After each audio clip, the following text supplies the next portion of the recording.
Good morning. Okay.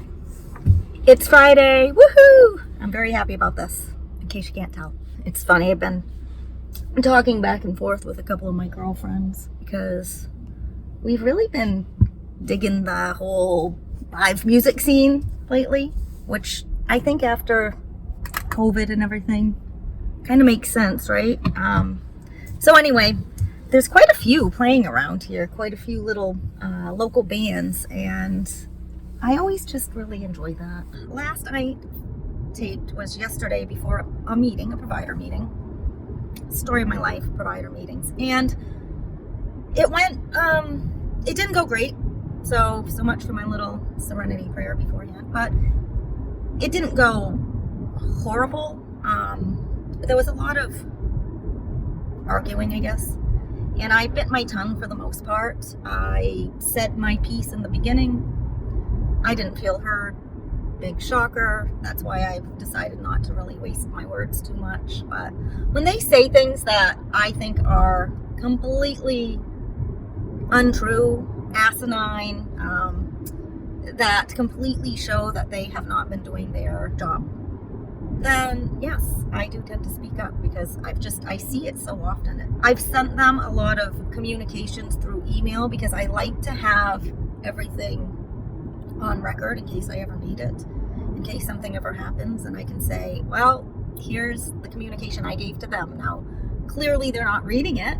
I don't even think they're opening it when they see it from me, because the things that I have said in my emails, they act like they haven't heard it before when we get together and talk. So yesterday I did say, well, if you would read the communications that I sent you, or I'll say, if you would read the medical history, or if you would read the notes that other providers have written, like if you guys would effing read something and stop just going by the seat of your pants, then maybe you'd know a little more. But I didn't, I can't say too much because honestly, they cut me off before I can say too much. That's just the way it is when you're in a meeting with a lot of people and they don't have a lot of time. They don't want to listen to someone rambling, so they make that very clear. Anyway, that's how that went. So I'm gonna say it wasn't an epic fail, but it certainly wasn't productive. I've really been trying to get back into my Course of Miracles and regaining faith. As you could see yesterday in the morning, I really tried to do that. I am finding it to be a struggle. I really am. I still do. I feel kind of good today. I don't know if it's because it's Friday. I actually ended up taking the rest of yesterday off because I was working remotely and my computer, my laptop, whatever, died.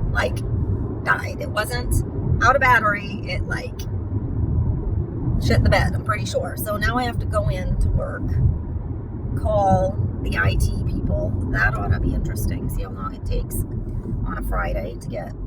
I'm not even going to be able to do anything because I'm not going to have a computer, but we'll see. I am not looking forward to that, but I'm going to just not let myself stress about it. Whatever, it is what it is. And I wanted to talk, before I go in, I did want to talk a little bit about my fight with the insurance company and the medication that they don't want me to take.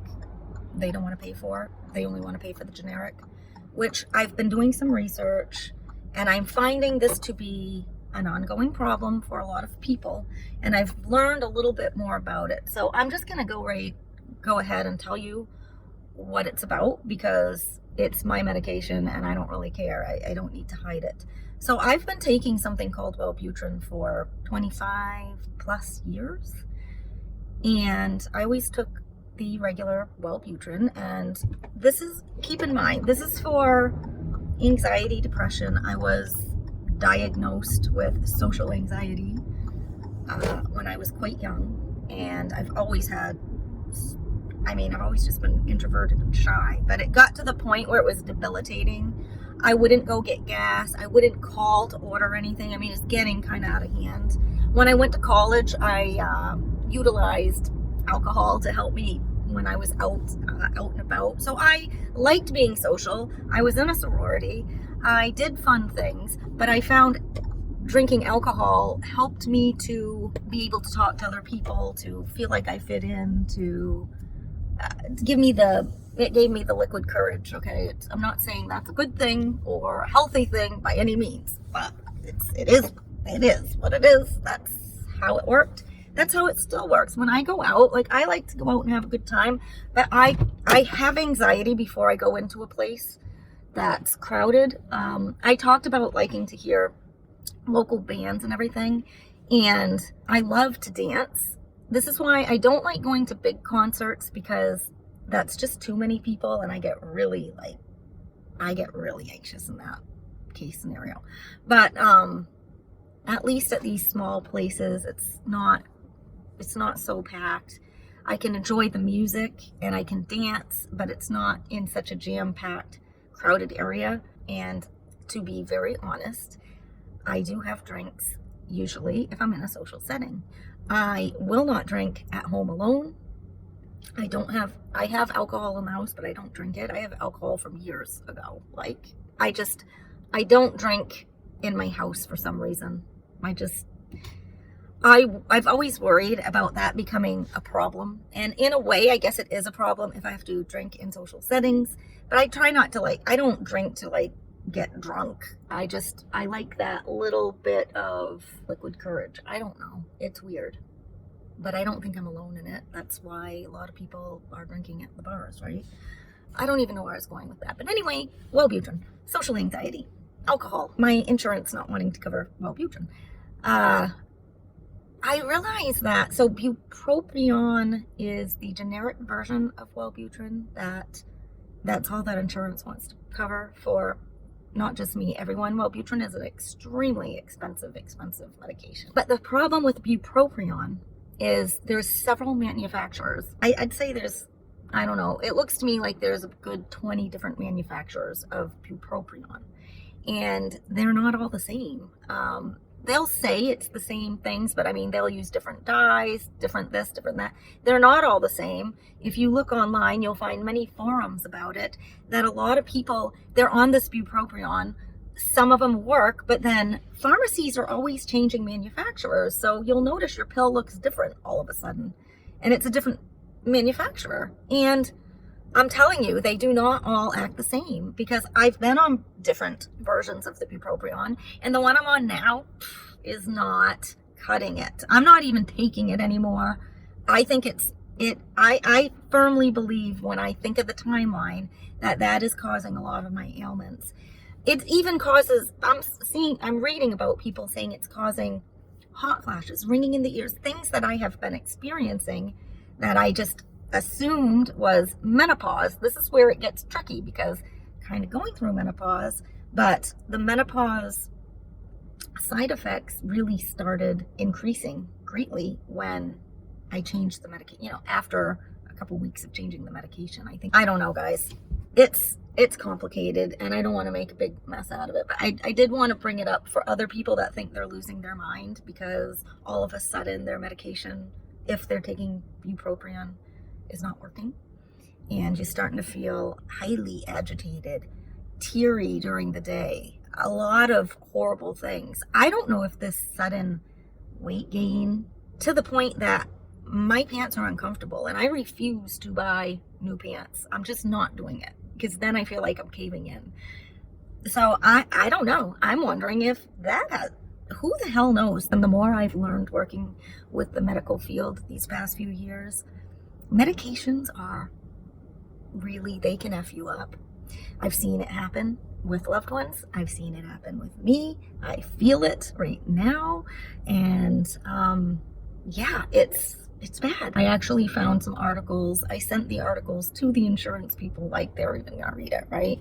And I did find out, for anybody who's watching this that wants to be on their non-generic Wellbutrin, that you can get it in Canada for way cheaper. And I mentioned that to my doctor, and she says yes, that she does have patients that do that. And so that's going to be my next point of research, is maybe getting it through Canada. I'll let you know, because this has become a problem, and it's affecting my life, and I know it's got to be affecting others, because let's face it, I'm not alone in this. I've read a lot of people having this problem, a lot of people thinking they're going crazy, a lot of people blaming it on other things because they can't understand why this sudden change. And I don't think everyone pieces together that it might be that the change in manufacturer of this bupropion. And it's going through the FDA and everything. This was a fight with the FDA in 2012, and it looks to me like it's starting up again. And I believe the people won in 2012 and something changed, but it seems to me these manufacturers want a piece of the pie, and they're trying to get on the train of formulating this medication that so many people want or need, but they're not doing it right. And all I can think of it is if you say you're buying a certain style of shoe, you can get that style from Walmart, you could get that style from Amazon, you could get that style from Macy's or whatever, a shoe store. But if you get, let's say Chuck Taylors, for just to throw it out there, you want Chuck Taylors, but you can't afford them, so you go to Walmart, you find a lookalike there, you find a lookalike on Amazon, you go through Shein or some place overseas where you could get it really cheap. You get your Chuck Taylors, right? And they look good and everything when you put them on, but how long do they last? And then your feet start hurting. And then, do you know what I'm saying? It sounds all great in theory, but not all Chuck Taylors are the same. The Chuck Taylors are created to last. These others they're just lookalikes. They look alike on the outside, but they're not giving you the same feel. They're not lasting as long. They're not the same, right? So it's more than just the name brand. It's the quality. And that's how I feel with these damn medications. You can't just do generic drugs. I'm sorry. That's stupid. But it's all about money. And I hope I didn't rant too long. Bye, guys. Love you. Oh my God, I just left work 45 minutes late. I got talking to one of my coworkers that I haven't had a long talk with for a long time, and he and I were the last ones working, and we were just catching up a little, and yeah, I think he just got an earful. But we're just talking a lot about mental health stuff, because he deals with that in his family. I deal with, let's face it, we all deal with it in all our families, right? Mental health we all deal with it with ourselves, with our family, our friends, whatever. But the system, I was just kind of giving him an update on what's been going on in my neck of the woods. And yeah, it gets me all worked up, and it's very frustrating. So I'm glad it's Friday, and I just gotta take a deep breath, let that go. I am very exhausted. Work has become, honest to God, it's boring. I don't have a lot to do right now, and none of us do. It's on the off time where there's a lot of weird transitions going on, and just not a lot to work on. So then I try to create my own projects, and it's just get tired. It's oh my God. And then, I don't know, does anyone ever listen to ASMR? I had come across ASMR on YouTube at one point, and I was like, what the heck is this? It was really weird. And then we also got something at work about how ASMR can be relaxing. We are seriously, one of the work commissioner for the state, she had sent this link, and it was telling different ways to relax or whatever, and ASMR was part of it. And it's so weird. If anybody doesn't know what it is, I would think by now most people know what it is, but it's a lot of tapping and whispering, and it's something to do with giving you those brain tingle type things, but it can be very relaxing, and I find it very relaxing. A lot of people do, but then if I play it for my boyfriend, or if you play it for some people, they're like, what the hell is that? It's so weird. And it is weird, but I like it. It's relaxing, and there's certain people's voices or certain noises that are more relaxing. And I was listening to one today, and it was a guy, and so I'll listen to that sometimes while I'm at work to try to, as I'm working, that's something you can listen to and work. And I think it was legit putting me to sleep. Like, it was rain. It was like rain noise plus his whispering, and it was, I could feel myself like wanting to take a little siesta. I could, like, I'd close my eyes for a little bit, then I'd be like, oh my God, wake up, wake up, wake up. So I ended up going for a walk.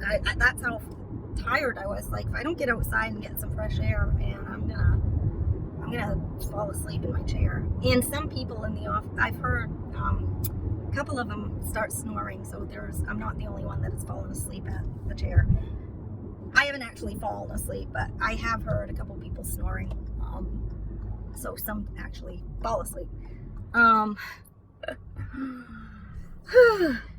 So yeah, I went for a walk. I went for a walk in the morning with the lady I work with. That's my walking partner. And when it's hot out, oh my God. And my car was 97 degrees. Now that I've got the AC on and everything, it's down to 77, but it's pretty warm, and I have jeans on. 5 days a week, getting between 4 and 5 miles a day is a pretty good amount, I would think, at my age especially. Yeah, I guess I don't really know where I'm going with all this, other than I was very tired, went for a walk, that did wake me up. And then another thing I noticed, and again, this seems to be with the whole menopause thing, because my girlfriend that I walk with is going through it too. I get like really, well, obviously I'll get like this hot flash, but I'll get really hungry, and it's almost like a feeling of low blood sugar. Like, I feel like I have to eat something. Like, I get shaky, like if you have too many cups of coffee on an empty stomach type thing, like that shaky, lightheaded, oh my God, I think I might faint feeling. So I go in, I put my fan, I have a fan on at work, I like put that on me, and then I go to grab my lunch, and I forgot a freaking fork again. This is the second time.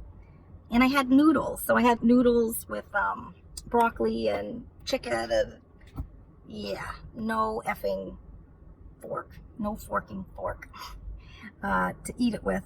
And so I didn't eat my lunch. I did have a bag of popcorn, so I ate that, but didn't really do the trick. So anyway, all right, I'm gonna head in now. Almost 5:30. I get out at 4:30, and I'm supposed to be meeting up with some girlfriends who expect that I get out at 4:30, not 5:30. So hopefully they're not planning on doing anything too soon, because I obviously have to freshen up. So have a great weekend, and I will be in touch.